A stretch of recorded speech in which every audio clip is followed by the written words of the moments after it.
विश्राम दिन आराधनार आशीर्वाद समय आसीअछि।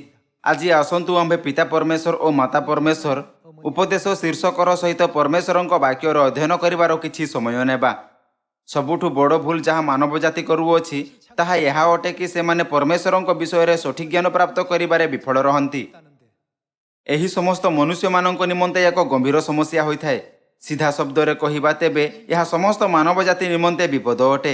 जदि लोक माने केवल यह स्वीकार करती कि सेमाने परमेश्वर को जानती नहीं, तेबे परमेश्वर जेबे पृथ्वी रे मनुष्य मानकु शिक्षा कराइबा पई आसीबे तेबे सेमानक पाखरे परमेश्वर ठुरु शिखिबार मन हेबो। जदिओ लोक माने परमेश्वर को जानिबार दाबी करती किंतु वास्तव में यही लोक माने जानती नहीं कि परमेश्वर किए अटंती। 2000 वर्ष पूर्वे सबुठु विश्वासयोग्य प्रेरित मानक मध्यरु जणे प्रेरित पाउल एथेन्स नामक नगरर परिदर्शन कले।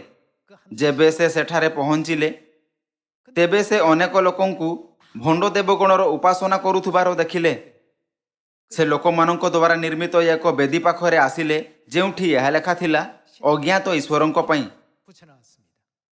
प्रेरित पाउल एथिरे विरक्त एवं विव्रत अनुभव कले एवं कहिले, किपरि तुम्हे चक्षु बंद करी एक अज्ञात ईश्वरर उपासना करि पारुअछ। से पुणी कहिले, जेहेतु तुम्हें अज्ञात ईश्वरर उपासना करिथाओ, वर्तमान मु तुममानंकु परमेश्वरंक समाचार सुनाउअछि जे पृथ्वी और ताहा मध्य स्थित समस्त वस्तु को निर्माण कले। से स्वर्ग एवं पृथ्वीर स्वामी अटंती। से मनुष्य जाति को निर्माण कले, आम्भे केवल ताहांको सृष्टि अटु। एही प्रकार प्रेरित पाउल यीशु ख्रीष्टंक साक्ष्य देउथाई सुसमाचार प्रचार कले। आजिकाली आम्भ आखपाखरे अनेक लोक परमेश्वरंक उपरे विश्वास करिबार दाबी करती। एबे पर्यंत सेमाने भूल रे चिंता करि आसिचंती कि परमेश्वर सेमानंक आराधना को स्वीकार करिवे, जहा कि व्यर्थ अटे जेहेतु सेमाने अंध एवं एहार अज्ञात अछंती कि परमेश्वर किए अटंती। पुणी परमेश्वर किपरि आम्भमानंक आराधना को स्वीकार करिवे? आम्भे केउ सत्यर सहित ताहांको आराधना करिबा उचित? संगरे परमेश्वर किए अटंती जहांको आम्भे भय करिबा उचित? आज आसंतु आम्भे यही मामला संबंध रे परमेश्वरंक वाक्यर अध्ययन करिबार किछि समय नेबा। आसंतु आम्भे होसेय पुस्तक अध्याय 6 पद 3 उपरे एक नजर देबा। अध्याय 6 पद 3। पुणी आम्भे माने ज्ञात हेउ, सदाप्रभुंकु ज्ञात हेबा पई ताहांको पश्चात गमन करू। ताहांकर उदय अरुणोदयर तुल्य निश्चित, आउ से आम्भमानंक निकटकु वृष्टि तुल्य, भूमि सेचनकारी शेष वृष्टि तुल्य आसीबे। समस्त मानव जाति को स्वयं को परमेश्वर सहित साक्षात करिबार स्थिति रे पाइबा उचित, किंतु दुर्भाग्यवशतः सेमाने जानती नहीं कि परमेश्वर किए अटंती। एथिपई होसेय भविष्यद्वक्ता कहिले, पुणी आम्भे माने ज्ञात हेउ, सदाप्रभुंकु ज्ञात हेबा पई ताहांको पश्चात गमन करू। मानव जाति पाखरे परमेश्वरंक किछि ज्ञान नहीं। जदिओ परमेश्वर शरीर रे पृथ्वी को आसिले लोक माने तांको जानती नहीं। सेमाने यह मध्य जानती नहीं कि परमेश्वरंक केतोटी प्रतिमूर्ति अछि। जदि सेमाने परमेश्वर को जानिबा बिना तांको उपरे अज्ञानतारे विश्वास करती तेबे सेमाने एथेरेन्स रो लोकमानंक ठारू भिन्न नुहंती। जेबे प्रेरित पाउल एथेरेन्स को गले तेबे लोक माने वेदी सम्मुखरे आपणा देवगणर उपासना करुथिले, जेउथिरे लेखा थिला अज्ञात ईश्वरंक पई। 2000 वर्ष परे एही जुगरे सही इतिहास पुणी थरे हेउअछि। आम्भे माने पिता परमेश्वर और माता परमेश्वरंक उपरे विश्वास करिथाउ, किंतु संसार रे बहुत चर्च वर्तमान मध्य दाबी करती परमेश्वर केवल जणे। पिता परमेश्वर व्यतीत कौनसी अन्य परमेश्वर नहांती। कौन हेबो जदि परमेश्वर केवल पिता परमेश्वर प्रतिमूर्ति रे नाही किंतु माता परमेश्वर रूपे मध्य प्रकट हुअंती, तेबे कौन संसार रो समस्त चर्च जो माने परमेश्वर परित्राणर अपेक्षा करुछंती मनरे ताहांकु ग्रहण करिवे? कौन से माने तांकु ग्रहण करि परिबे? सेमानंकु केवल पिता परमेश्वर उपरे विश्वास करने शिक्षा करा जाय अछि। सेमाने केवल पिता परमेश्वर को प्रतीक्षा करुथिले, तथापि मध्य माता परमेश्वर आममानंक पाखकु आसिछंती। कोन सेमाने प्रकृति रे तांकु ग्रहण करि परिबे? वास्तव रे केही मध्य तांकु ग्रहण करिबारे सक्षम नहांती। केवल जे माने पिता परमेश्वर और माता परमेश्वर उपरे विश्वास करंती तांकु ग्रहण करिबारे सक्षम अटंती जेबे सेमाने प्रकट हुअंती। कोन आपण एथिरे सहमत नहांती? पुणी काहेकि आज सही समस्त चर्च केवल पिता परमेश्वर उपरे दृढ़तारे विश्वास करंती? सेमाने परमेश्वर को केवल पुरुष प्रतिमूर्ति रूपे काहेकि बुझंती? आज सारा दुनियार समस्त चर्च बाइबल प्रकृत शिक्षा को जानती नहीं, अर्थात सेमाने एही सत्य को जानती नहीं कि पिता परमेश्वर सहित माता परमेश्वर मध्य विद्यमान अछंती। एथिपई यह आश्चर्यजनक नुहे कि सेमाने केवल स्वीकार करती नहीं मात्र माता परमेश्वर को तिरस्कार करती जे शरीर धारण करि आसिछंती। 2000 वर्ष पूर्वे फारूसी व्यवस्थापक एवं शास्त्रीय जेमिति समस्त धार्मिक नेता माने ख्रीष्टन को जे शरीर धारण करि आसिथिले अस्वीकार करि क्रूसरे देले। ଏହି ଯୁଗରେ ମଧ୍ୟ ଏମିତି ହିଁ ଅଟେ। ସେମାନଙ୍କଠାରେ ପରମେଶ୍ୱରଙ୍କ ଜ୍ଞାନର ଅଭାବ କାରଣରୁ ସେମାନେ ପରମେଶ୍ୱରଙ୍କ ତିରସ୍କାର କରନ୍ତି, ତାହାଙ୍କ ନିନ୍ଦା କରନ୍ତି ଏବଂ ମିଥ୍ୟା ଗୁଜବ ପ୍ରଚାର କରନ୍ତି ଏବଂ ବାଇବଲର ଶିକ୍ଷାଗୁଡ଼ିକୁ ଉପେକ୍ଷା କରନ୍ତି। ସେମାନଙ୍କ ବ୍ୟବହାର ଅଯୌକ୍ତିକ ଏବଂ ମୂର୍ଖତାପୂର୍ଣ୍ଣ ଅଟେ। ବର୍ତ୍ତମାନ ଆସନ୍ତୁ ଆମ୍ଭେ ମାଥ୍ୟୁ ପୁସ୍ତକ ଅଧ୍ୟାୟ 6 ପଦ 8 ଦ୍ୱାରା ପରମେଶ୍ୱରଙ୍କ ଶିକ୍ଷା ଦେଖିବା। ଏଣୁ ସେମାନଙ୍କ ପରି ହୁଅ ନାହିଁ, କାରଣ ତୁମମାନଙ୍କର କ'ଣ ପ୍ରୟୋଜନ ମାଗିବା ପୂର୍ବରୁ ତୁମମାନଙ୍କର ପିତା ଈଶ୍ୱର ତାହା ଜାଣନ୍ତି। ଯେବେ ଯୀଶୁ ପୃଥିବୀକୁ ଶରୀରରେ ଆସିଲେ, ସେ ମାନବ ଜାତିକୁ ଏହା ଶିଖାଉଥାଇ କି ପରମେଶ୍ୱର ଆମ୍ଭମାନଙ୍କ ପିତା ଅଟନ୍ତି, ଆମ୍ଭକୁ ପରମେଶ୍ୱରଙ୍କ ଅସ୍ତିତ୍ୱ ବିଷୟରେ ଶିଖାଇଲେ। ପଦ 9, ଅତଏବ ତୁମେମାନେ ଏହି ପ୍ରକାରେ ପ୍ରାର୍ଥନା କର, ହେ ଆମ୍ଭମାନଙ୍କ ସେ କିଏ ଅଟନ୍ତି? ସ୍ୱର୍ଗସ୍ଥ ପିତା, ତୁମ୍ଭ ନାମ ପବିତ୍ର ବୋଲି ମାନ୍ୟ ହେଉ, ତୁମ୍ଭର ରାଜ୍ୟ ଆସୁ, ଯେପରି ସ୍ୱର୍ଗରେ ସେପରି ପୃଥିବୀରେ ତୁମ୍ଭର ଇଚ୍ଛା ସଫଳ ହେଉ। ଆଜି ଆମମାନଙ୍କୁ ପ୍ରୟୋଜନୀୟ ଆହାର ଦିଅ। ଆମ୍ଭେମାନେ ଯେପରି ଆପଣା ଆପଣା ଅପରାଧୀମାନଙ୍କୁ କ୍ଷମା କରିଅଛୁ, ସେପରି ଆମ୍ଭମାନଙ୍କର ଅପରାଧ ସବୁ କ୍ଷମା କର। ପରୀକ୍ଷାରେ ଆମ୍ଭମାନଙ୍କୁ ଆଣ ନାହିଁ, ମାତ୍ର ମନ୍ଦରୁ ରକ୍ଷା କର। ଯେଣୁ ରାଜ୍ୟ, ପରାକ୍ରମ ଓ ଗୌରବ ଯୁଗେ ଯୁଗେ ତୁମ୍ଭର। ଆମେନ୍। ସମସ୍ତ ମାନବ ଜାତିକୁ ଶିକ୍ଷା କରାଯାଇଥିବା ଯୀଶୁଙ୍କ ପ୍ରାର୍ଥନାରେ ସେ ସେହି ଅଭିବ୍ୟକ୍ତିର ଉପଯୋଗ କଲେ ଯାହା ପରମେଶ୍ୱରଙ୍କୁ ଆମ୍ଭମାନଙ୍କ ପିତା ରୂପେ ସନ୍ଦର୍ଭ କରିଥାଏ। ଅନେକ ଏମିତି ପଦ ଅଛି ଯାହା ନାହିଁ କେବଳ ଆମ୍ଭମାନଙ୍କ ପିତା ପରମେଶ୍ୱର, କିନ୍ତୁ ଆମ୍ଭମାନଙ୍କ ମାତା ପରମେଶ୍ୱରଙ୍କ ଅସ୍ତିତ୍ୱକୁ ମଧ୍ୟ ସ୍ପଷ୍ଟ ରୂପେ ପ୍ରମାଣିତ କରିଥାଏ। କିନ୍ତୁ ଆଜି ଲୋକମାନେ କେବଳ ଏହି ବିଶିଷ୍ଟ ପଦ ଉପରେ ଜୋର ଦିଅନ୍ତି ଯାହା କହିଥାଏ, ହେ ଆମ୍ଭମାନଙ୍କ ସ୍ୱର୍ଗସ୍ଥ ପିତା, ଆଉ ଆଗ୍ରହ କରନ୍ତି କି ଯେହେତୁ ପରମେଶ୍ୱର ଆମ୍ଭମାନଙ୍କ ପିତା ଅଟନ୍ତି, ଏଥିପାଇଁ କେବଳ ପୁରୁଷ ପ୍ରତିମୂର୍ତ୍ତିର ପରମେଶ୍ୱରଙ୍କ ଅସ୍ତିତ୍ୱ ଅଛି। ଏଠାରେ ଆମ୍ଭେ ଏକ ବଡ଼ ଅଜ୍ଞାତ ବିଷୟ ପାଇପାରିବା। ଯଦି ସେମାନଙ୍କୁ ଏପରି ଭୁଲ ଧାରଣା ଅଛି, ତେବେ ସେମାନେ ମାତା ପରମେଶ୍ୱରଙ୍କୁ କିପରି ସ୍ୱୀକାର କରିପାରିବେ? ଯଦିଓ ସେ ମାନବ ଜାତିକୁ ରକ୍ଷା କରିବା ପାଇଁ ଶରୀରରେ ପୃଥିବୀକୁ ଆସନ୍ତି, ସେମାନେ ତାହାଙ୍କ ହାତ କିପରି ଧରିବେ? ତାହାଙ୍କ ହାତ ସମସ୍ତ ମାନବ ଜାତି ନିମନ୍ତେ ପରିତ୍ରାଣ ଏବଂ ଜୀବନର ଦୌଡ଼ି ଅଟେ। ସେମାନଙ୍କ ଭୁଲ ଧାରଣା କାରଣରୁ ସେମାନଙ୍କ ବିଚାର ଅବରୋଧିତ ଏବଂ କ୍ଷତିଗ୍ରସ୍ତ ହୋଇଥାଏ। ଆସନ୍ତୁ ଆମ୍ଭେ 2 କୋରିନ୍ଥୀୟ ଅଧ୍ୟାୟ 6 ପଦ 17କୁ ଯିବା। ଅଧ୍ୟାୟ 6 ପଦ 17 କହିଥାଏ, ଏଣୁ ପ୍ରଭୁ ଏହା କହନ୍ତି, ତୁମେମାନେ ସେମାନଙ୍କ ମଧ୍ୟରୁ ବାହାରି ଆସ, ଆଉ ପୃଥକ ହୁଅ, ଆଉ ଅଶୁଚି ପଦାର୍ଥ ସ୍ପର୍ଶ କର ନାହିଁ। ପୁଣି ଆମ୍ଭେ ତୁମମାନଙ୍କୁ ଗ୍ରହଣ କରିବା। ଆମ୍ଭେ ତୁମମାନଙ୍କର, ସେ ଆମ୍ଭମାନଙ୍କ କ'ଣ ହେବେ? ପିତା ହେବା। ପୁଣି ତୁମେମାନେ ଆମ୍ଭର ପୁତ୍ର କନ୍ୟା ହେବ। ଏହା ସର୍ବଶକ୍ତିମାନ ପ୍ରଭୁ କହନ୍ତି। ଏଠାରେ ଏହି ପଦରେ ଆମ୍ଭେ ପରମେଶ୍ୱରଙ୍କୁ ପିତା ଓ ତାହାଙ୍କ ପୁତ୍ର କନ୍ୟାମାନଙ୍କ ମଧ୍ୟରେ ସମ୍ବନ୍ଧର ଉଲ୍ଲେଖ କରୁଥିବାର ଦେଖିପାରିବା। ତଥାପି ମଧ୍ୟ ମାତା ପରମେଶ୍ୱରଙ୍କ ବିଷୟରେ କୌଣସି ଉଲ୍ଲେଖ ନାହିଁ। ଏଥିପାଇଁ ମାନବ ଜାତି ଯାହା ପରମେଶ୍ୱରଙ୍କ ଉପରେ ବିଶ୍ୱାସ କରିବାର ଦାବି କରିଥାଏ, ସେମାନେ ଆଗ୍ରହ କରନ୍ତି ପରମେଶ୍ୱର କେବଳ ଆମ୍ଭମାନଙ୍କ ପିତା ରୂପେ ବିଦ୍ୟମାନ ଅଛନ୍ତି ଏବଂ ଆମ୍ଭେ ପରମେଶ୍ୱରଙ୍କ ସନ୍ତାନ ଅଟୁ। ସେମାନେ ବାଇବଲର କୌଣସି ମଧ୍ୟ ଭାଗ ଉପରେ ଚର୍ଚ୍ଚା କରିବାରୁ ତିରସ୍କାର କରନ୍ତି ଯାହା ମାତା ପରମେଶ୍ୱରଙ୍କ ସାକ୍ଷ୍ୟ ଦେଇଥାଏ। ଆମ୍ଭେ ତୁମମାନଙ୍କର ପିତା ହେବା, ପୁଣି ତୁମେମାନେ ଆମର ପୁତ୍ର କନ୍ୟା ହେବ। ପରମେଶ୍ୱରଙ୍କ ଏହା କହିବାର କାରଣ କି ସେ ଯିଏ ଏହା କହିଲେ ସେ ପିତା ପରମେଶ୍ୱର ଅଟନ୍ତି। ଯେହେତୁ ସେ ଆମ୍ଭମାନଙ୍କ ପିତା ଅଟନ୍ତି, ଏଥିପାଇଁ ସେ କହିଲେ କି ସେ ଆମ୍ଭମାନଙ୍କ ପିତା ଅଟନ୍ତି, ଆଉ ଆମ୍ଭେ ତାହାଙ୍କ ପୁତ୍ର କନ୍ୟା ଅଟୁ। କିନ୍ତୁ ଲୋକମାନେ ଭୁଲରେ ଚିନ୍ତା କରନ୍ତି କି ଯେହେତୁ ପିତା ଏହା କହିଲେ, ଏଥିପାଇଁ କୌଣସି ମାତା ନାହାନ୍ତି। ଆସନ୍ତୁ ଆମ୍ଭେ ଏହା ବିଷୟରେ ବିଚାର କରିବା। କିଏ ସ୍ୱର୍ଗ ଏବଂ ପୃଥିବୀର ନିର୍ମାଣ କଲେ? ସେ ପରମେଶ୍ୱର ଅଟନ୍ତି ଯେ ସମସ୍ତ କିଛି ନିର୍ମାଣ କଲେ। କିଏ ପୁରୁଷ ଏବଂ ସ୍ତ୍ରୀକୁ ନିର୍ମାଣ କଲେ? ପରମେଶ୍ୱର ସେମାନଙ୍କୁ ମଧ୍ୟ ନିର୍ମାଣ କଲେ। କ'ଣ ପରମେଶ୍ୱର ସମସ୍ତ ବସ୍ତୁକୁ କୌଣସି କାରଣ ବିନା ନିର୍ମାଣ କଲେ? ପରମେଶ୍ୱରଙ୍କ ସୃଷ୍ଟିରେ ତାହାଙ୍କ ଗଭୀର ଇଚ୍ଛା ରହିଅଛି। ପୁଣି ସେ ମାନବ ଜାତିକୁ ଗୋଟିଏ ପରିବାର ଗଠନ କରିବାକୁ ଅନୁମତି ଦେଲେ। ଗୋଟିଏ ପରିବାରରେ ପିତା, ମାତା, ପୁତ୍ର ଓ କନ୍ୟା ଥାନ୍ତି। ପରମେଶ୍ୱର ଏହି ସମସ୍ତ ଭୂମିକା ଗୁଡ଼ିକୁ ଗୋଟିଏ ପରିବାରରେ ସୃଷ୍ଟି କଲେ। ଯଦି ଏହି ପ୍ରଣାଳୀ ପରମେଶ୍ୱର ଦ୍ୱାରା ସୃଷ୍ଟି କରାଗଲା, ତେବେ ଅବଶ୍ୟ ହିଁ ପରିବାର ପ୍ରଣାଳୀ ମଧ୍ୟରେ ପରମେଶ୍ୱରଙ୍କ ମହାନ ଇଚ୍ଛା ରହିଥିବ। ପୁଣି ପରମେଶ୍ୱର ଯେ ସେ ସମସ୍ତ ମାନବ ଜାତିକୁ ନିର୍ମାଣ କରୁଥିଲେ, ତେବେ କାହିଁକି କେବଳ ପୁରୁଷକୁ ନାହିଁ କିନ୍ତୁ ସ୍ତ୍ରୀକୁ ମଧ୍ୟ ସୃଷ୍ଟି କଲେ? ଆମ୍ଭକୁ ବୁଝିବା ଉଚିତ କି ଏହି ପୃଥିବୀରେ ଶାରୀରିକ ପିତା ଏବଂ ମାତା ଗଠନ କରିବାର ପରମେଶ୍ୱରଙ୍କ ପ୍ରବନ୍ଧ କ'ଣ? ସେମାନଙ୍କ ଅସ୍ତିତ୍ୱ କେବଳ ଆମ୍ଭକୁ ଏହା ଦେଖାଇବା ପାଇଁ କି ଆମ୍ଭମାନଙ୍କ ପାଖରେ ବାସ୍ତବରେ ଆତ୍ମିକ ପିତା ଓ ଆତ୍ମିକ ମାତା ଅଛନ୍ତି। ବାଇବଲର ସମସ୍ତ 66ଟି ପୁସ୍ତକ ମଧ୍ୟରୁ ଏହା ପରମେଶ୍ୱରଙ୍କ ଶେଷ ରହସ୍ୟ ଅଟେ। ଆଜିକାଲି ମାନବ ଜାତି ବୁଝିପାରେ ନାହିଁ କି ପରମେଶ୍ୱର ହୋସେୟ ପୁସ୍ତକରେ ଆସ ଆମ୍ଭେମାନେ ସଦାପ୍ରଭୁଙ୍କୁ ଜ୍ଞାତ ହେବା ଉପରେ ଜୋର କାହିଁକି ଦେଲେ। ସେମାନେ ପରମେଶ୍ୱରଙ୍କ ଇଚ୍ଛାକୁ ଜାଣିବାରୁ ବିଫଳ ହୁଅନ୍ତି। ଲେଖା ଅଛି ସଦାପ୍ରଭୁଙ୍କୁ ଜ୍ଞାତ ହେବା, ଏହାର ଅର୍ଥ କି ପରମେଶ୍ୱର ଏହି ପୃଥିବୀରେ ଶରୀରରେ ଆସିବେ। ଉଦୟ ଅରୁଣୋଦୟର ତୁଲ୍ୟ ଯାହା ଅନ୍ଧକାରକୁ ଦୂର କରିଥାଏ, ପରମେଶ୍ୱରଙ୍କ ପ୍ରକଟ ହେବା ମଧ୍ୟ ନିଶ୍ଚିତ। ପରମେଶ୍ୱର ଆମ୍ଭମାନଙ୍କ ପାଖକୁ ଆସିବେ। ପୃଥିବୀ ନିବାସୀ ସମସ୍ତ ମାନବ ଜାତି ନିମନ୍ତେ ପରମେଶ୍ୱରଙ୍କ ପ୍ରକଟ ହେବା ନିଶ୍ଚିତ ଅଟେ।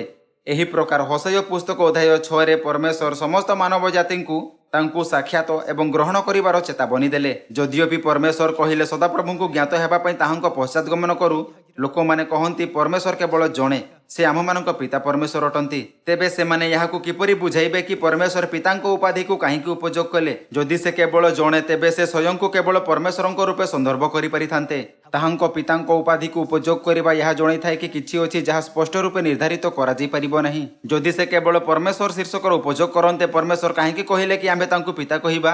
ଏହା ଏଥିପାଇଁ କାରଣ ପରମେଶ୍ୱରଙ୍କ ସ୍ତ୍ରୀ ପ୍ରତିମୂର୍ତ୍ତି ଆମ୍ଭମାନଙ୍କ ମାତା ବିଦ୍ୟମାନ ଅଛନ୍ତି। ଏହା ପର୍ଯ୍ୟନ୍ତ କି ଯେବେ ଆପଣ ପୃଥିବୀରେ ପରମେଶ୍ୱରଙ୍କ ସମସ୍ତ ସୃଷ୍ଟିଗୁଡ଼ିକୁ ଦେଖନ୍ତି, ତେବେ ଏମିତି କିଛି ଉଦାହରଣ ନାହିଁ କି ପରମେଶ୍ୱର କେବଳ ପିତା ଓ ସନ୍ତାନ ଦ୍ୱାରା ଗୋଟିଏ ପରିବାର ନିର୍ମାଣ କରିଛନ୍ତି।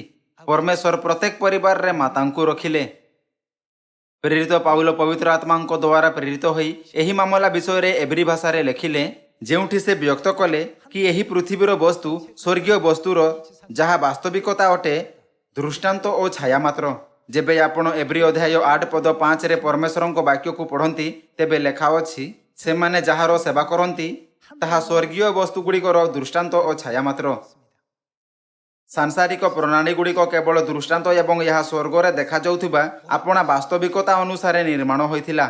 କେବଳ ପବିତ୍ର ସ୍ଥାନ ନାହିଁ, କିନ୍ତୁ ସାଂସାରିକ ପରିବାର ପ୍ରଣାଳୀ ମଧ୍ୟ ସ୍ୱର୍ଗର ଦୃଷ୍ଟାନ୍ତ ଓ ଛାୟା ମାତ୍ର। ଯେମିତି ଏହି ପୃଥିବୀରେ ଆମ୍ଭମାନଙ୍କ ପାଖରେ ପିତା ଥାନ୍ତି, ସେମିତି ହିଁ ସ୍ୱର୍ଗରେ ଆମ୍ଭମାନଙ୍କ ପିତା ଅଛନ୍ତି। ଯେମିତି ଏହି ପୃଥିବୀରେ ପୁତ୍ର ଓ କନ୍ୟା ଥାନ୍ତି, ସେମିତି ହିଁ ସ୍ୱର୍ଗରେ ପୁତ୍ର ଓ କନ୍ୟା ଅଛନ୍ତି। ଦୃଷ୍ଟାନ୍ତ କେବଳ ବାସ୍ତବିକତାର ଆଧାର ଉପରେ ନିର୍ମାଣ କରାଯାଇପାରିବ। ଗୋଟିଏ ଦୃଷ୍ଟାନ୍ତ ଓ ଛାୟା ବାସ୍ତବିକତା ଅର୍ଥାତ୍ ମୂଳ ରୂପର ଅସ୍ତିତ୍ୱ ବିନା ବିଦ୍ୟମାନ ହୋଇପାରିବ ନାହିଁ। ସାଂସାରିକ ପରିବାରରେ ଯାହାକି ଛାୟା ଅଟେ, ପିତା, ପୁତ୍ର ଓ କନ୍ୟା ବିଦ୍ୟମାନ ଅଛନ୍ତି। ଏହା ଆମ୍ଭମାନଙ୍କ ଆତ୍ମାର ପିତା ଏବଂ ତାହାଙ୍କ ଆତ୍ମିକ ପୁତ୍ର ଓ କନ୍ୟାଙ୍କ ଅସ୍ତିତ୍ୱକୁ ଦର୍ଶାଇଥାଏ। ଏହି ମାମଲା ବିଷୟରେ ଅଳ୍ପ ସମୟ ପୂର୍ବେ ଆମ୍ଭେ 2 କରିନ୍ଥୀୟ ଅଧ୍ୟାୟ 6 ପଦ 18 ଦ୍ୱାରା ଅଧ୍ୟୟନ କରିଥିଲୁ। ସାଂସାରିକ ପ୍ରଣାଳୀ ସ୍ୱର୍ଗୀୟ ପ୍ରଣାଳୀ ସହିତ ଏକ ସଠିକ ମେଳ ଅଟେ।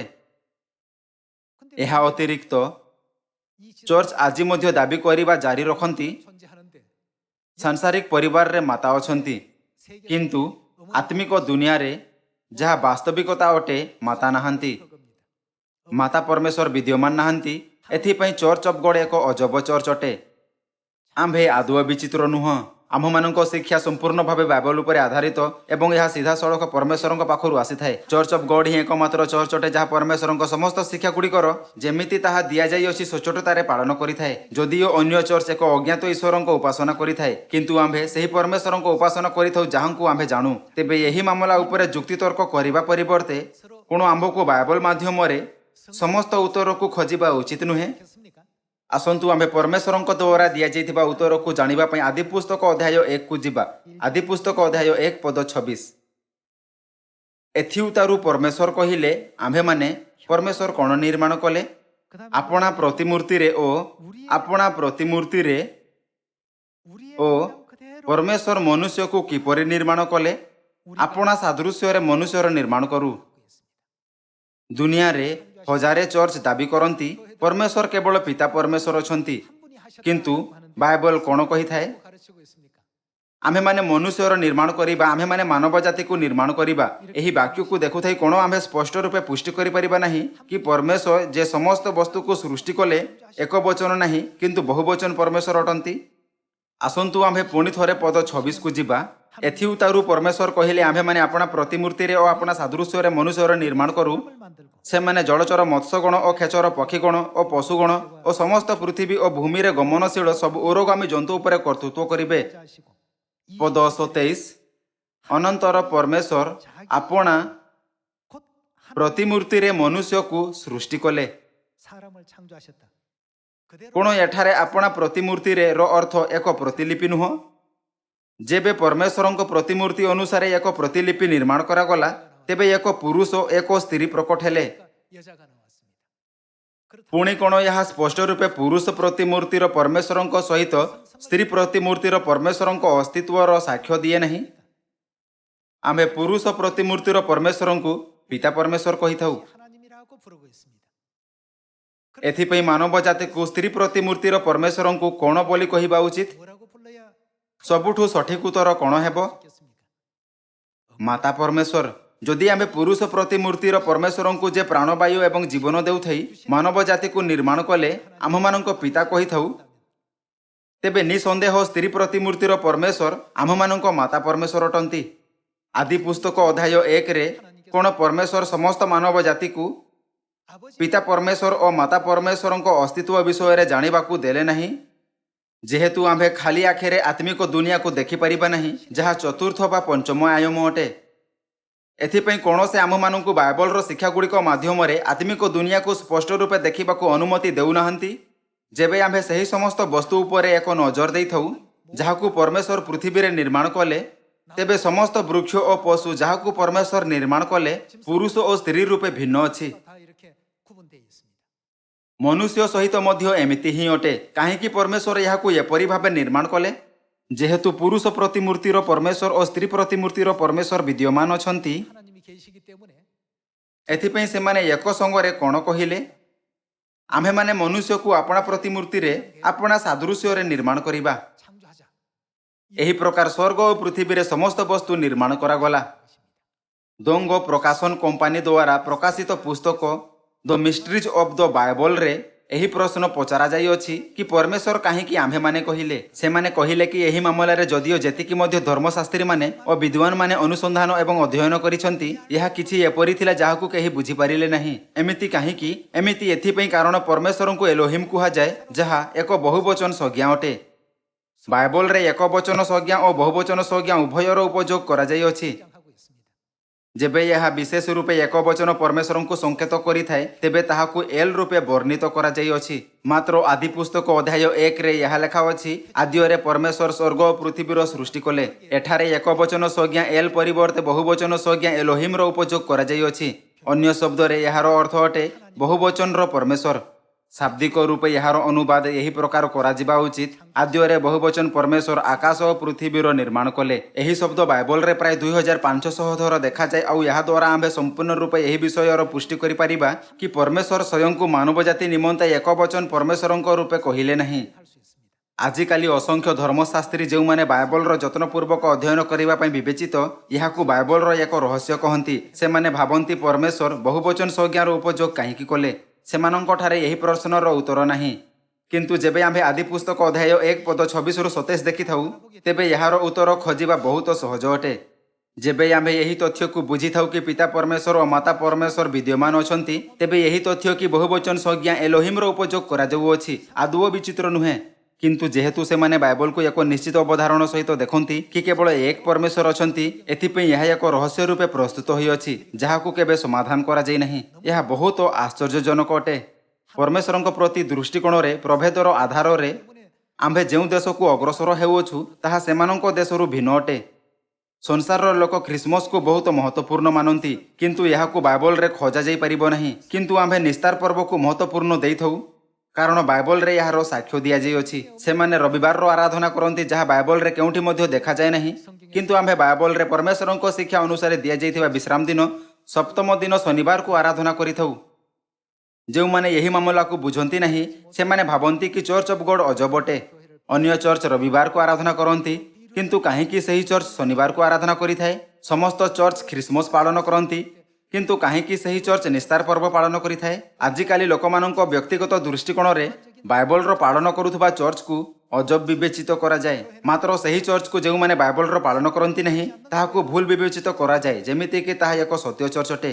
ଏହି କାରଣ କି ଆମକୁ ସମ୍ପୂର୍ଣ୍ଣ ଭାବେ ବାଇବଲର ଆଧାରରେ ସମସ୍ତ ବସ୍ତୁଗୁଡ଼ିକର ବିଚାର କରିବା ଉଚିତ। ଯେହେତୁ ବାଇବଲ ପରମେଶ୍ୱରଙ୍କ ବାକ୍ୟ ଅଟେ, ଯଦି ଆମ୍ଭେ ପରମେଶ୍ୱରଙ୍କ ଉପରେ ବିଶ୍ୱାସ କରିଥାଉ, ତେବେ ଆମ୍ଭକୁ ବାଇବଲ ଉପରେ ବିଶ୍ୱାସ କରିବା ଉଚିତ। ଏଥିପାଇଁ କ'ଣ ଆମ୍ଭକୁ ବାଇବଲର ଶିକ୍ଷାଗୁଡ଼ିକୁ ମଧ୍ୟ ସଠିକ ଭାବେ ପାଳନ କରିବା ଉଚିତ ନୁହେଁ? ଆସନ୍ତୁ ଆମ୍ଭେ ଗାଲାତୀୟ ଅଧ୍ୟାୟ 4 ପଦ 26ରେ ପରମେଶ୍ୱରଙ୍କ ବାକ୍ୟ ଦେଖିବା। କିନ୍ତୁ ଉର୍ଦ୍ଧ୍ୱସ୍ଥ ଜେରୁସାଲେମ ସ୍ୱାଧୀନା, 자유자는 ସେ କିଏ ଅଟନ୍ତି? 누구라고요? ସେ ଆମ୍ଭମାନଙ୍କ ଜନନୀ। ଉର୍ଦ୍ଧ୍ୱସ୍ଥ ଜେରୁସାଲେମ ଯେ ସ୍ୱର୍ଗରେ ଅଛନ୍ତି ଆମ୍ଭମାନଙ୍କ ମାତାଙ୍କୁ ସଂକେତ କରିଥାଏ। ଏହା ଅତ୍ୟନ୍ତ ମହତ୍ୱପୂର୍ଣ୍ଣ ଅଟେ। ପଦ 27 ଯେଣୁ ଲେଖାଅଛି ଆଗ ବନ୍ଧେ ଅପ୍ରସୂତେ ଆନନ୍ଦ କର, ଆଗ ପ୍ରସବ ବେଦନା ରହିତେ ଉଚ୍ଚ ସ୍ୱରରେ ଜୟଧ୍ୱନି କର, କାରଣ ସଧବାର ସନ୍ତାନ ଠାରୁ ଅନାଥର ସନ୍ତାନ ଅଧିକ। ହେ ଭାଇମାନେ, ତୁମେମାନେ ଇସାକଙ୍କ ପରି ପ୍ରତିଜ୍ଞାର ସନ୍ତାନ, କିନ୍ତୁ ଶାରୀରିକ ସ୍ୱଭାବାନୁସାରେ ଯେ ଜାତ, ସେ ଯେପରି ସେ ସମୟରେ ଆତ୍ମାଙ୍କ ପ୍ରତିଜ୍ଞା ଅନୁସାରେ ଯେ ଜାତ ତାଙ୍କୁ ତାଡ଼ନା କରୁଥିଲା, ସେହିପରି ଏବେ ମଧ୍ୟ ଘଟୁଅଛି। ଏଠାରେ ଶାରୀରିକ ସ୍ୱଭାବାନୁସାରେ ଯେ ଜାତ, ଆତ୍ମାଙ୍କ ପ୍ରତିଜ୍ଞା ଅନୁସାରେ ଯେ ଜାତ ତାଙ୍କୁ କ'ଣ କରୁଥିଲେ? ଏହା କୁହାଯାଏ କି ଆତ୍ମାଙ୍କ ପ୍ରତିଜ୍ଞା ଅନୁସାରେ ଯେ ଜାତ ତାଙ୍କୁ ତାଡ଼ନା କରୁଥିଲେ। ପଦ 30। ମାତ୍ର ଶାସ୍ତ୍ର କ'ଣ କୁହେ? ଦାସୀ ଓ ତାର ପୁତ୍ରକୁ ବାହାର କରିଦିଅ, କାରଣ ଦାସୀର ପୁତ୍ର ସ୍ୱାଧୀନା ସ୍ତ୍ରୀର ପୁତ୍ର ସହିତ ଉତ୍ତରାଧିକାରୀ ହେବ ନାହିଁ। ଅତଏବ ଭାଇମାନେ, ଆମ୍ଭେମାନେ ଦାସୀର ସନ୍ତାନ ନୋହୁଁ, କିନ୍ତୁ ଆମ୍ଭେ କାହାର ସନ୍ତାନ? ସ୍ୱାଧୀନା ସ୍ତ୍ରୀର ସନ୍ତାନ। ପୁଣି ପଦ 26 ଅନୁସାରେ ଏଠାରେ ବର୍ଣ୍ଣିତ ସ୍ୱାଧୀନା ସ୍ତ୍ରୀ କିଏ ଅଟନ୍ତି? 누굽니까? କିନ୍ତୁ ଉର୍ଦ୍ଧ୍ୱସ୍ଥ ଜେରୁସାଲମ ସ୍ୱାଧୀନା, ସେ ଆମ୍ଭମାନଙ୍କ ଜନନୀ। 우리 어머니라고 했습니다. ଗାଲାତୀୟ ଅଧ୍ୟାୟ 4ରେ ଏହା ଲେଖାଯାଇଅଛି କି କେବଳ ମାତାଙ୍କ ସନ୍ତାନଙ୍କୁ ଅନନ୍ତ ସ୍ୱର୍ଗ ରାଜ୍ୟର ଉତ୍ତରାଧିକାରୀ ପ୍ରାପ୍ତ ହେବ। 하고 있는 대목이 되겠습니다. ମାତା ପରମେଶ୍ୱରଙ୍କୁ ନିଶ୍ଚିତ ରୂପେ ବାଇବଲରେ ନିହିତ ସତ୍ୟ ଅନୁସାରେ ପ୍ରକଟ ହେବା ଉଚିତ। ଆଜି ଅନେକ ଚର୍ଚ୍ଚ ଏବଂ ସମ୍ପ୍ରଦାୟ ଗୁଡ଼ିକର ଗଠନ କରାଯାଇଅଛି, କିନ୍ତୁ କେବଳ ଗୋଟିଏ ହିଁ ଚର୍ଚ୍ଚ ଅଛି ଯେ ମାତା ପରମେଶ୍ୱରଙ୍କ ଉପରେ ବିଶ୍ୱାସ କରିଥାଏ। 딱한 곳 있어요. ତାହା କେଉଁ ଚର୍ଚ୍ଚ ଅଟେ? ବିଶ୍ୱ ମିଶନ ସଂସ୍ଥା ଚର୍ଚ୍ଚ ଅଫ୍ ଗଡ୍। ଭାଇ ଓ ଭଉଣୀମାନେ, ଅନ୍ୟ କୌଣସି ଚର୍ଚ୍ଚ ନୁହେଁ। ବାଇବଲ କହିଥାଏ କି କେବଳ ପରମେଶ୍ୱର ଏହି ସତ୍ୟକୁ ପ୍ରକଟ କରିପାରନ୍ତି। 없다고 했습니다. 그래서 କ'ଣ ଏଥିପାଇଁ ପିତା ଆପଣା ହସ୍ତଲିଖିତ ନୋଟରେ ଏହା ଲେଖିଲେ ନାହିଁ, ମୁଁ ମାତାଙ୍କ ପାଳନ କରେ? 아니겠습니까? 요한 ଆସନ୍ତୁ ଆମ୍ଭେ ପ୍ରକାଶିତ ବାକ୍ୟ ଅଧ୍ୟାୟ 22କୁ ଯିବା। ପଦ 17। 보시면 성령 ଆତ୍ମା ଓ କନ୍ୟା କହନ୍ତି। 했습니다. ଆପଣଙ୍କ ମଧ୍ୟରୁ କିଛି ଲୋକ ପବିତ୍ର ତ୍ରିଏକ ବିଷୟରେ ପ୍ରଥମରୁ ହିଁ ଅଧ୍ୟୟନ କରିଥିବେ। ଏହାର ଅର୍ଥ କି ପିତା ପରମେଶ୍ୱର, ପୁତ୍ର ପରମେଶ୍ୱର ଏବଂ ପବିତ୍ର ଆତ୍ମା ପରମେଶ୍ୱର ତିନି ଏକ ଅଟନ୍ତି। ଆଉ ଏହି ସତ୍ୟ ବହୁତ ଲୋକଙ୍କୁ ଶିକ୍ଷା କରାଯାଇଅଛି। ପିତା ପରମେଶ୍ୱର, ପୁତ୍ର ପରମେଶ୍ୱର ଏବଂ ପବିତ୍ର ଆତ୍ମା ପରମେଶ୍ୱର ସମସ୍ତ ପରମେଶ୍ୱରଙ୍କ ପୁରୁଷ ପ୍ରତିମୂର୍ତ୍ତିକୁ ସଂକେତ କରିଥାଏ, କାରଣ ସେ ସମସ୍ତେ ଏକ ଅଟନ୍ତି। ଏଥିପାଇଁ ପଦ 17ରେ ଆତ୍ମା ଓ କନ୍ୟାରେ ଆତ୍ମା ପରମେଶ୍ୱରଙ୍କ ପୁରୁଷ ପ୍ରତିମୂର୍ତ୍ତିକୁ ଦର୍ଶାଇଥାଏ। ଅନ୍ୟ ଶବ୍ଦରେ ଏହା ପିତା ପରମେଶ୍ୱରଙ୍କୁ ସଂକେତ କରିଥାଏ। କ'ଣ ଆପଣଙ୍କୁ ବୁଝା ପଡ଼ିଲା? 그리고 ଏବଂ ଯେହେତୁ ସେ ପିତାଙ୍କ କନ୍ୟା ଅଟନ୍ତି, ଏଥିପାଇଁ ତାଙ୍କୁ କନ୍ୟା 성경에는 브라이드 ବା ତାହାଙ୍କ ଭାର୍ଯ୍ୟା ରୂପେ କୁହାଯାଇଅଛି। ଆମ୍ଭେ ଆପଣା ପିତାଙ୍କ ଭାର୍ଯ୍ୟାଙ୍କୁ କ'ଣ ବୋଲି କହିବା ଉଚିତ? କ'ଣ ଆପଣ ଆପଣା ପିତାଙ୍କ ଭାର୍ଯ୍ୟାଙ୍କୁ ଭଉଣୀ କହିବେ? କ'ଣ ଆପଣ ତାଙ୍କୁ ଭାଇ କହିବେ? ସେ କିଏ ଅଟନ୍ତି? ସେ ଆମ୍ଭମାନଙ୍କ ମାତା ଅଟନ୍ତି। ଅନ୍ୟ ଶବ୍ଦରେ ଅଭିବ୍ୟକ୍ତି ଆତ୍ମା ଓ କନ୍ୟା କହନ୍ତି ର ଅର୍ଥ 아버지 ପିତା ପରମେଶ୍ୱର ଓ ମାତା ପରମେଶ୍ୱର କହନ୍ତି। 말씀하시기를 ସେମାନେ କ'ଣ କହନ୍ତି? ସେମାନେ କହନ୍ତି, ଆସ କାହା ପାଖକୁ? ଆତ୍ମା ଓ କନ୍ୟାଙ୍କ କୋଳକୁ। ଏହି ପ୍ରକାର ସେମାନେ ବର୍ତ୍ତମାନ ସମସ୍ତ ମାନବ ଜାତିକୁ ଆପଣା ପାଖକୁ ଡାକୁଛନ୍ତି। ଆତ୍ମା ଓ କନ୍ୟା କହନ୍ତି ଆସ, ପୁଣି ଯେ ଶୁଣେ ସେ କହୁ ଆସ, ଯେ ତୃଷାର୍ଥ ସେ ଆସୁ, ଯେ ଇଚ୍ଛା କରେ ସେ ଆସୁ ଏବଂ ବିନା ମୂଲ୍ୟରେ ଜୀବନଦାୟକ ଜଳ ପାନ କରୁ। କ'ଣ ବାଇବଲ କହିଥାଏ କି ଆମ୍ଭେ ଏହି ବାକ୍ୟରେ କିଛି ମଧ୍ୟ ଯୋଗ କରିପାରିବା ବା ଏଥିମଧ୍ୟରୁ କିଛି ଲୋପ କରିପାରିବା? ଆସନ୍ତୁ ପଦ 18 ଦେଖିବା। ଯେଉଁମାନେ ଏହି ପୁସ୍ତକର ଭାବବାଣୀ ସବୁ ଶ୍ରବଣ କରନ୍ତି, ସେମାନଙ୍କର ପ୍ରତ୍ୟେକ ଜଣକୁ ମୁଁ ସାକ୍ଷ୍ୟ ଦେଇ କହୁଅଛି, କେହି ଯଦି ଏହି ସବୁ ସଙ୍ଗରେ କିଛି ଯୋଗ କରେ, ତେବେ ଏହି ପୁସ୍ତକରେ ଲିଖିତ କ୍ଲେଶଗୁଡ଼ିକ ଈଶ୍ୱର ତାହା ପ୍ରତି ଘଟାଇବେ। ପଦ 19। ପୁଣି କେହି ଯଦି ଏହି ଭାବବାଣୀ ପୁସ୍ତକର କୌଣସି ବାକ୍ୟ ଲୋପ କରେ ର ଅର୍ଥ କିଛି ହରଣ କରେ, ତେବେ ଈଶ୍ୱର ଏହି ପୁସ୍ତକରେ ଲିଖିତ ଜୀବନ ବୃକ୍ଷ ଓ ପବିତ୍ର ନଗରୀରେ ତାହାର ଅଂଶ ଲୋପ କରିବେ। ଅନ୍ୟ ଶବ୍ଦରେ ପରମେଶ୍ୱର ସେମାନଙ୍କ ଠାରୁ ସ୍ୱର୍ଗର ରାଜ୍ୟରେ ପ୍ରବେଶ କରିବାର ଅଧିକାର ନେଇଯିବେ। ଆମ୍ଭେ ନିଶ୍ଚିତ ରୂପେ ଏହି ତଥ୍ୟରେ 사실은 କି ଆତ୍ମା ଓ କନ୍ୟା ବିଦ୍ୟମାନ ଅଛନ୍ତି କିଛି ଯୋଗ କିମ୍ବା ହ୍ରାସ କରିପାରିବା ନାହିଁ। ମାତା ନାହାନ୍ତି। ଚର୍ଚ୍ଚ ଯେଉଁମାନେ ମାତା ପରମେଶ୍ୱରଙ୍କୁ ବିଶ୍ୱାସ କରନ୍ତି ଅଜବ ଅଟନ୍ତି। ଯଦି କୌଣସି ଚର୍ଚ୍ଚ ଏହି ପ୍ରକାର ଆମ୍ଭମାନଙ୍କ ଚର୍ଚ୍ଚ ବିଷୟରେ ଖରାପ କହିଥାଏ, ତେବେ ଏହା ଅଧିକ ପ୍ରମାଣିତ କରିଥାଏ କି ସେ ସମସ୍ତ ମିଥ୍ୟା ଚର୍ଚ୍ଚ ଅଟେ, ଯେଉଁମାନେ ପରମେଶ୍ୱରଙ୍କ ବାକ୍ୟର ନିନ୍ଦା ବା ବିରୋଧ କରୁଛନ୍ତି ଏବଂ ପରମେଶ୍ୱରଙ୍କ ଶିକ୍ଷାଗୁଡ଼ିକୁ ଅଣଦେଖା କରୁଛନ୍ତି। 입증되고 남음이 있습니다.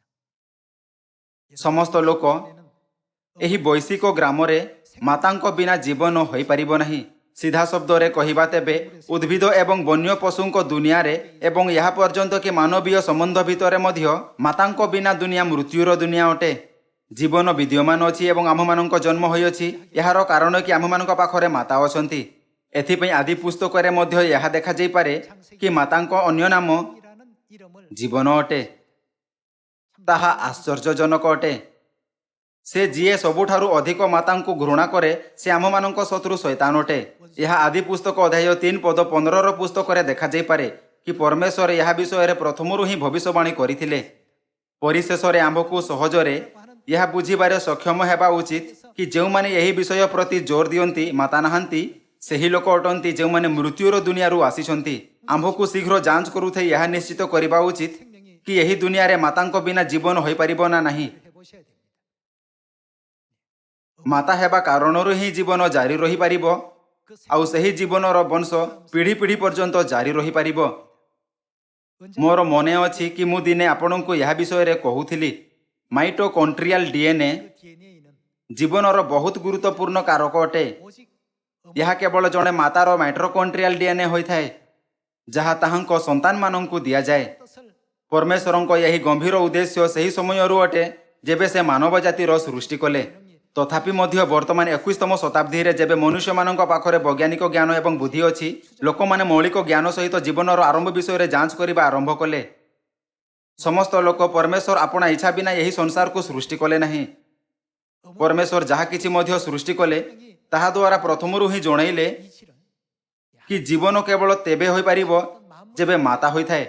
ଏହା ସତ୍ତ୍ୱେ ଯେଉଁମାନେ ପରମେଶ୍ୱରଙ୍କ ଉପରେ ବିଶ୍ୱାସ କରିବାର ଦାବି କରନ୍ତି ସେମାନେ ବାଇବଲ ଉପରେ ସନ୍ଦେହ କରନ୍ତି ଏବଂ ତାହାର ଅର୍ଥକୁ ମୋଡ଼ିବା ସହିତ ମନ ଇଚ୍ଛା ଏହାର ବ୍ୟାଖ୍ୟା କରୁଥାଇ କହନ୍ତି କନ୍ୟା ସାଧୁମାନଙ୍କୁ ସଂକେତ କରିଥାଏ। ଆତ୍ମା ଓ କନ୍ୟା ଡାକୁଛନ୍ତି 생명수를 ଜୀବନଦାୟକ ଜଳ ପ୍ରାପ୍ତ କରିବାକୁ ଆସ।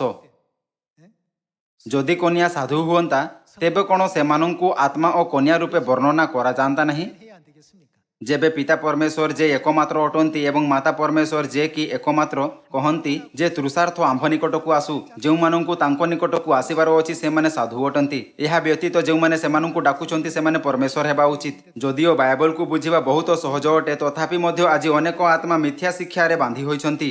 ଏପରି ଏଥିପାଇଁ କାରଣ ସେମାନେ ଏହି ଶିକ୍ଷାଗୁଡ଼ିକୁ ବୁଝନ୍ତି ନାହିଁ। ଆସନ୍ତୁ ଆମ୍ଭେ ଏଫିସିଓ ଅଧ୍ୟାୟ 4 ପଦ 4ରେ ଆଉ ଏକ ପଦ ଦେଖିବା।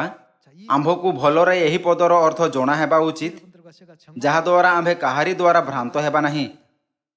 몸이 ଏକ ଶରୀର ଓ ଏକ ଆତ୍ମା 하나이니 ଯେଉଁ ରୂପେ ତୁମେମାନେ ତୁମମାନଙ୍କ ଆହ୍ୱାନର ଏକ ଭରସାରେ ମଧ୍ୟ ଆହୁତ ହୋଇଅଛ, 주도 ଏକ ପ୍ରଭୁ, ଏକ ବିଶ୍ୱାସ, 세례 ଏକ ବାପ୍ତିସ୍ମ, ସମସ୍ତଙ୍କ ଏକ ଈଶ୍ୱର ଓ ପିତା।